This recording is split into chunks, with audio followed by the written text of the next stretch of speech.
today I'm updating Discovery 2 one we got a while back, £1,000.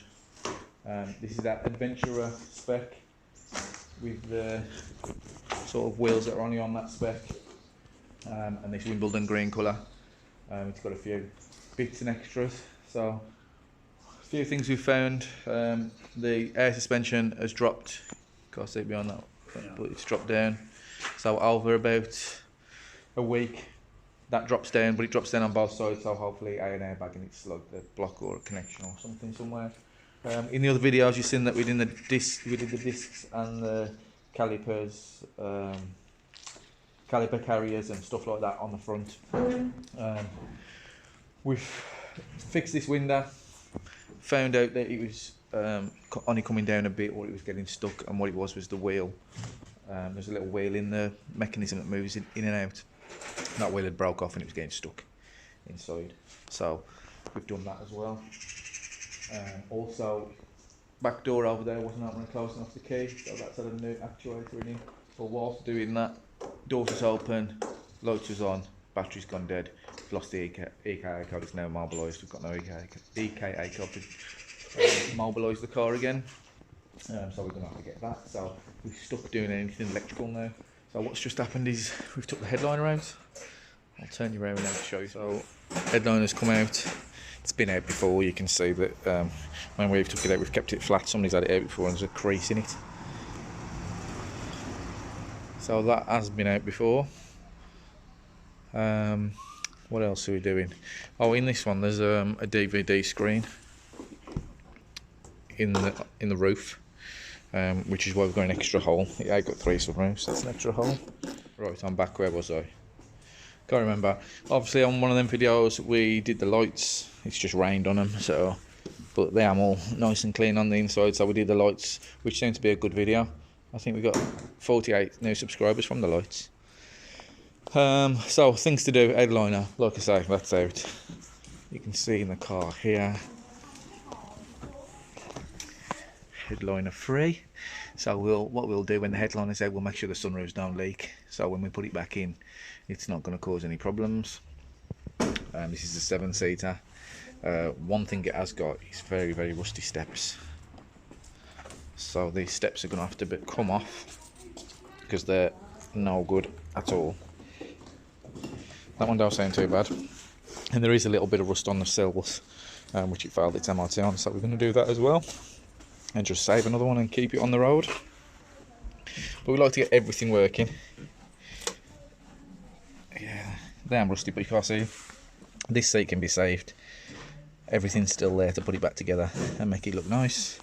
New gaiters on there, but we just got to sort out the immobilised problem before we can start anything. But hopefully the new lift should be coming today or tomorrow, or the same lift, and then we can get it up in the air as well, and we can start working on the underside of the car.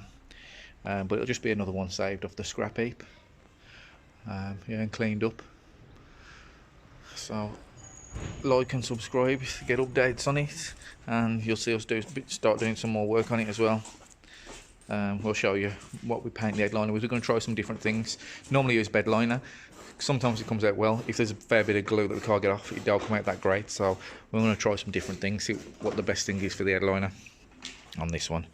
But yeah, we've got a new workshop, as you can see. Space for a few cars and all our tools and everything, so it's pretty good.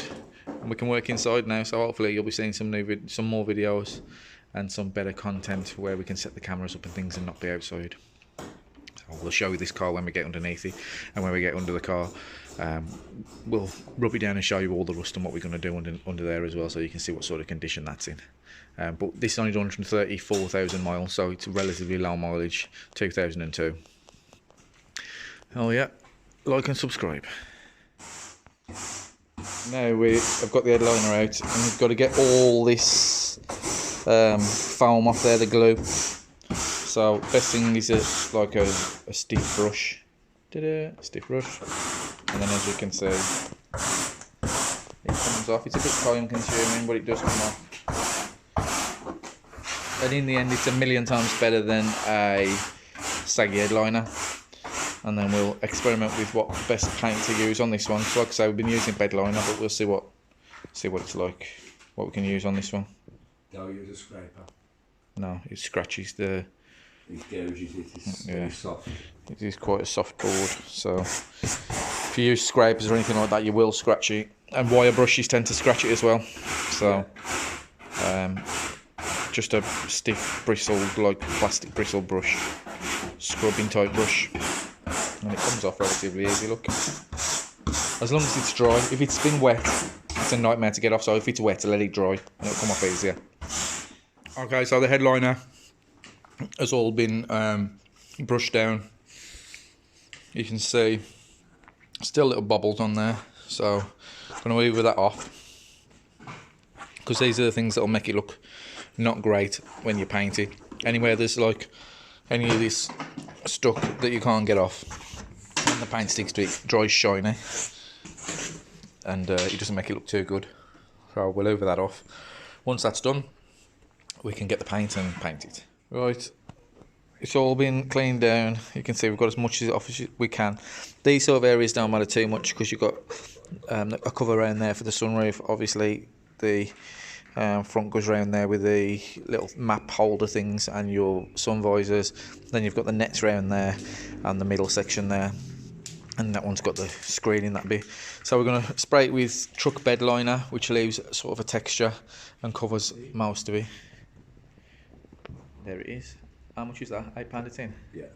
£8 a tin. So it'll need a few coats. We've bought 4 tins just in case, but it'll make it look good, you'll see in the end.